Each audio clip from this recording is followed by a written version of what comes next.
Olá, seja bem-vindo ao canal A Jornada e é um privilégio ter você por aqui. Hoje nós vamos tratar sobre um tema muito polêmico, isso mesmo, polêmico entre muitos evangélicos, protestantes e católicos. Claro, não quero generalizar aqui, mas isso tem sido um problema há muito tempo, foi um problema para mim e eu quero hoje falar sobre a Virgem Maria. Por isso eu peço que você se inscreva em nosso canal, compartilhe com seus amigos, curta esse vídeo, para que mais pessoas também possam ter acesso a esse conteúdo. Lembrando que nós estamos aqui todas as segundas-feiras e todas as quintas-feiras para poder produzir conteúdo de qualidade, a jornada, tá bom? Então vamos falar um pouquinho. Talvez a grande pergunta seja, como que um pastor evangélico, um pastor protestante, como eu, pastor William, sou pastor aqui nos Estados Unidos, de uma igreja protestante, e por que eu vou falar sobre a Virgem Maria? O que isso tem a ver comigo?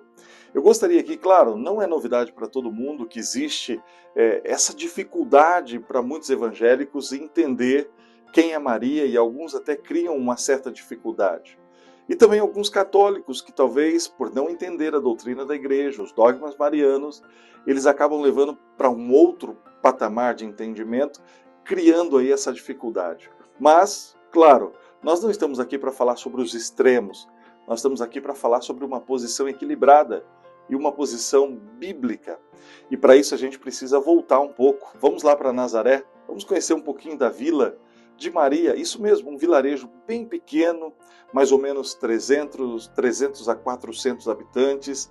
Agora pensa comigo, uma menina ainda jovem, morando num lugar onde todo mundo se conhecia, e um dia aparece um ser para ela desconhecido, um ser diferente, um ser distante. E esse ser então começa a falar com ela e chega assim: "Salve Maria, bem-aventurada é você." Eu não sei você, mas eu acho que eu teria me assustado muito com isso. Principalmente naquele momento onde Maria conhecia todo mundo e aquele ser estranho que era um anjo, ele aparece então e faz uma declaração maravilhosa para ela. Eu fico pensando como que uma menina, ainda uma jovenzinha, ela recebe aquela notícia, quando o anjo diz assim: "Olha, o Senhor te escolheu e virá sobre você o Espírito Santo e você conceberá", ou seja, você ficará grávida do Espírito Santo. Eu fico pensando quão difícil foi para aquela moça ouvir isso, e por isso que eu quero refletir com vocês hoje sobre essa situação de Maria. E aquela menina, então, um pouco assustada, ela diz: "Mas como que vai ser isso? Eu ainda não sou casada." A Bíblia diz que ela já estava desposada. O que é isso? Naquela época existia o dote. Então ela já estava prometida a José. E o dote naquela época durava em torno de 12 meses o processo, onde iam trabalhar com a casa, preparar tudo, mas ela ainda não tinha tido intimidade, ou seja, não havia intimidade entre o casal. E aquela moça, então, assustada com isso, ela acaba aceitando. E ela diz sim ao Senhor.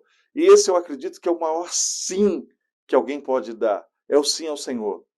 E por isso que eu começo a admirar a essa jovenzinha que se coloca à disposição de Deus para Deus usá-la. Sabe, amigos, eu por muito tempo, eu confesso aqui, eu tive dificuldade quando ia falar de Maria.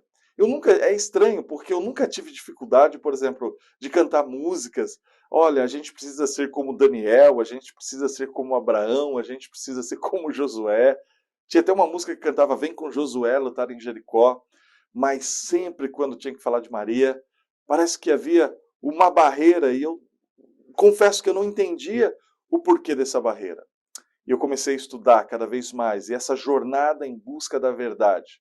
Eu me deparei com textos maravilhosos. Por exemplo, o texto quando Maria ela é engravida e José descobre a gravidez, e José, para não querer prejudicá-la, ele prefere ir embora, ele prefere fugir para que Maria não fosse prejudicada, porque ele conhecia Maria, mas mesmo assim ele sabia que com a lei daquela época ela poderia ser muito prejudicada. E aí o que acontece? O anjo também aparece José e diz: "José, você não precisa ter medo, porque ela é escolhida de Deus.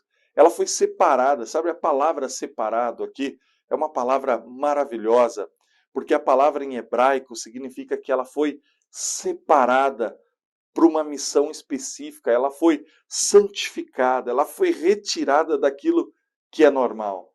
E José então entende, aceita aquilo lá, e nesse tempo Maria vai para a casa da sua prima Isabel.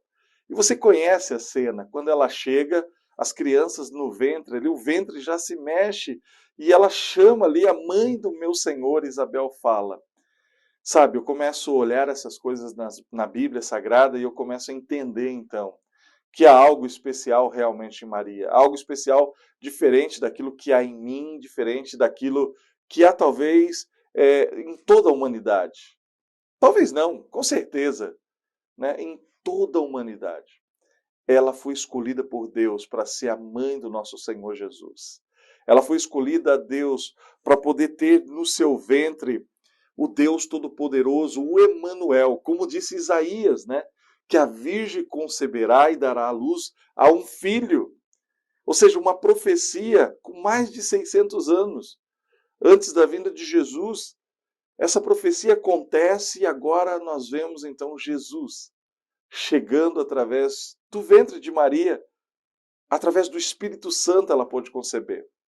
Sabe, amigo, por muito tempo a humanidade, desde os primórdios da igreja cristã, reconhece em Maria uma pessoa especial. Reconhece em Maria uma mulher que se entregou. E essa jovenzinha, você acha que ela não ficou com medo? Você acha que naquele vilarejo de 300 e 400 pessoas, muita gente não iria falar mal dela? E tem um texto nas Escrituras que diz que ela acatou essa palavra e guardou no seu coração e ficou em silêncio. Ou seja, em total reverência, obediência, contemplação.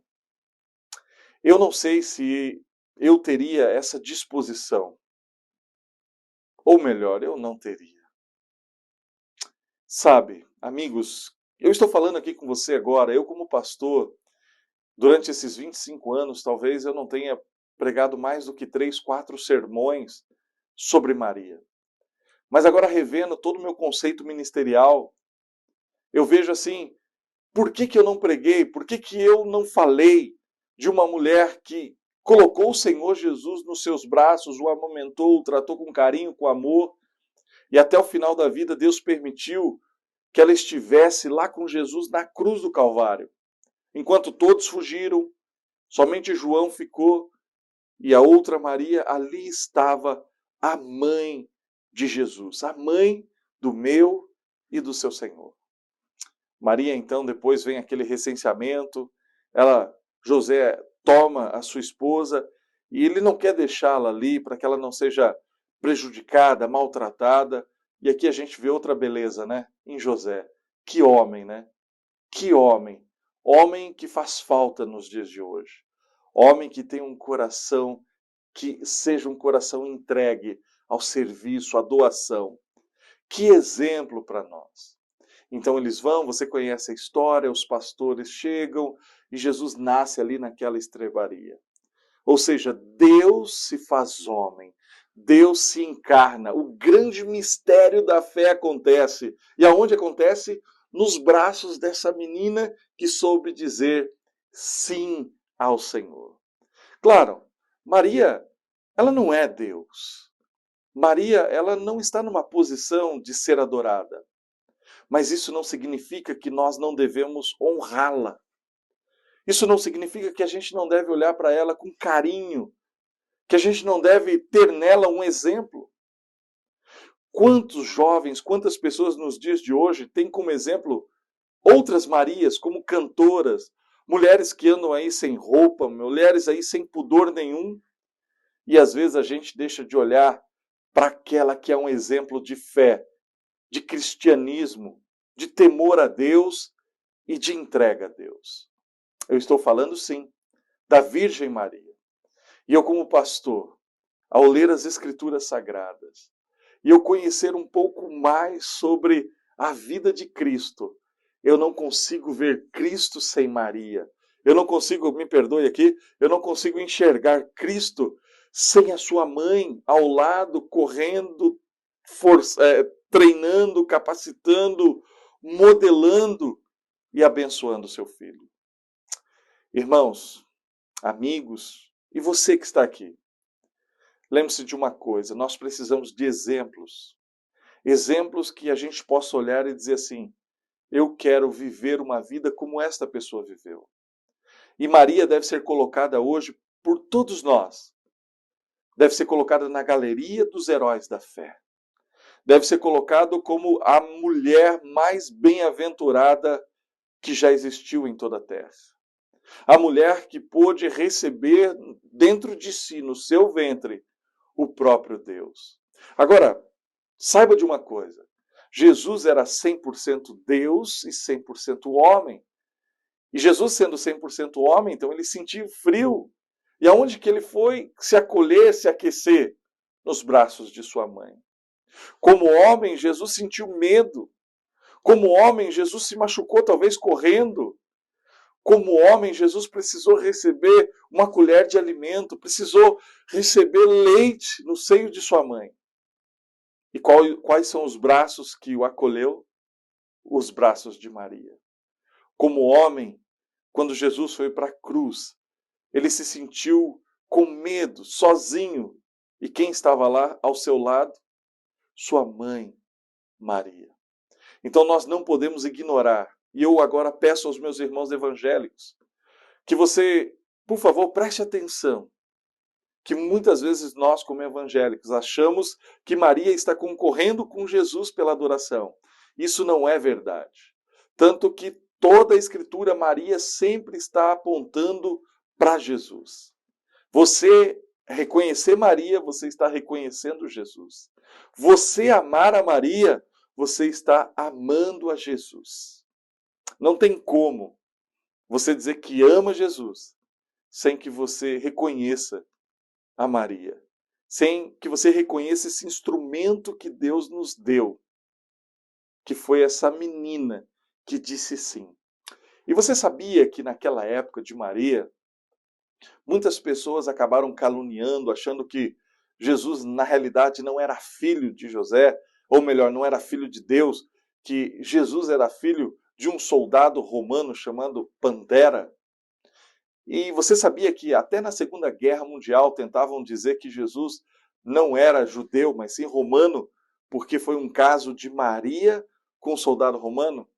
Que absurdo! Que tristeza poder ouvir isso. Dizer uma coisa dessa de uma mulher santa, de uma mulher separada, de uma mulher que soube dizer sim e acolher o Filho de Deus. Então eu faço meu apelo hoje, nesta jornada, querido irmão evangélico, que a gente olhe para Maria. Todas as vezes que a gente olhar para Jesus, reconhecemos que alguém disse sim para que ele estivesse aqui. E essa é a Virgem Maria. Sabe, eu carrego no meu nome, William Aparecido de Oliveira. E eu não entendia por que o meu nome era Aparecido.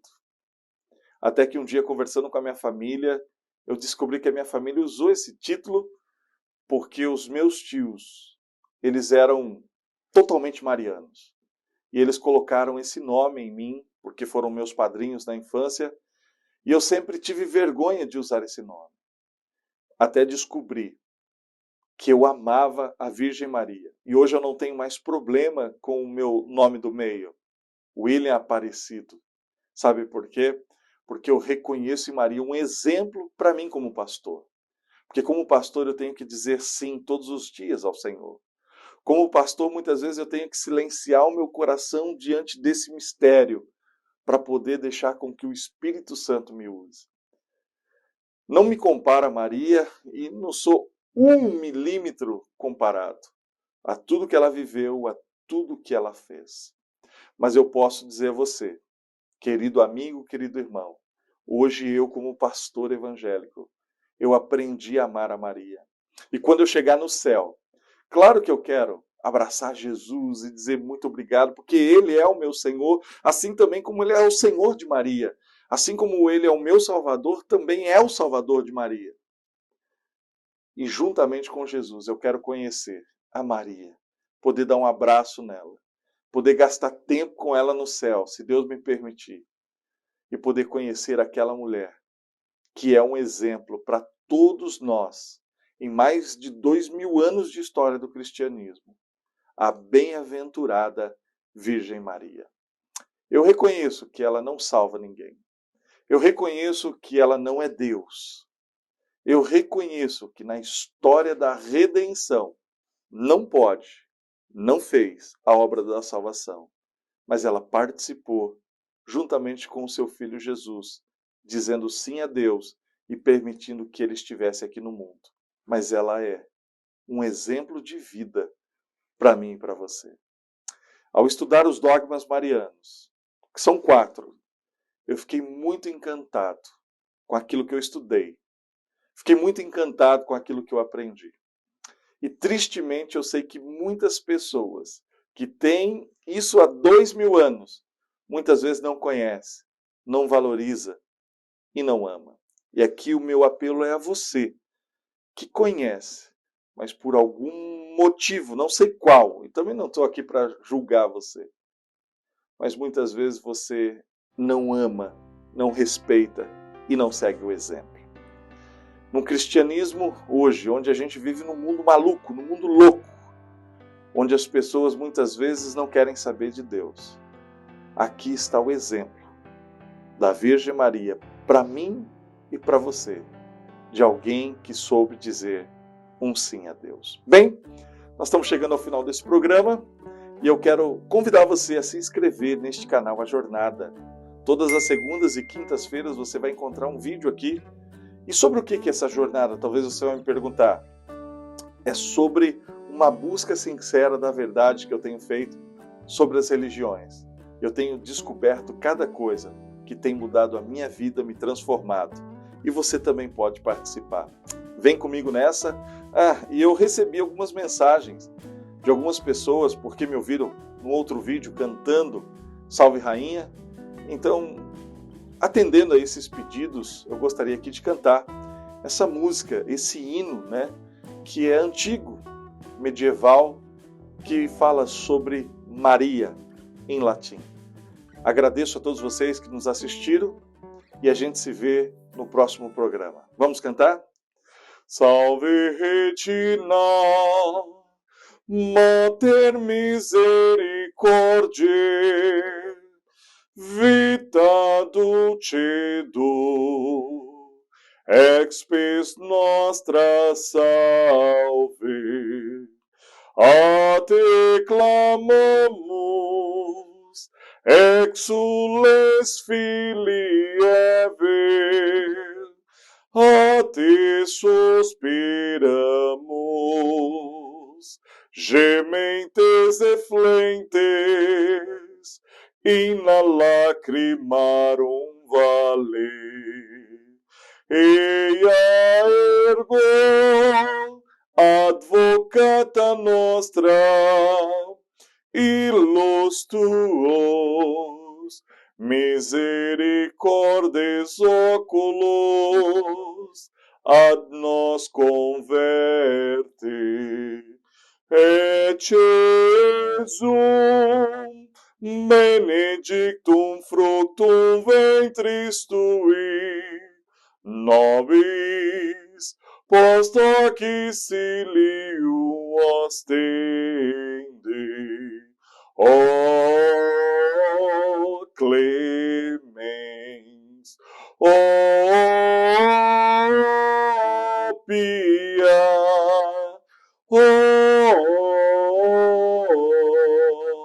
o dulce Virgo Maria. Deus te abençoe. Um abraço. Que gostoso que foi gravar esse vídeo, que bom, né? Meu coração se alegrou aqui. E é isso aí. Maria, um grande exemplo para nós. Deus abençoe.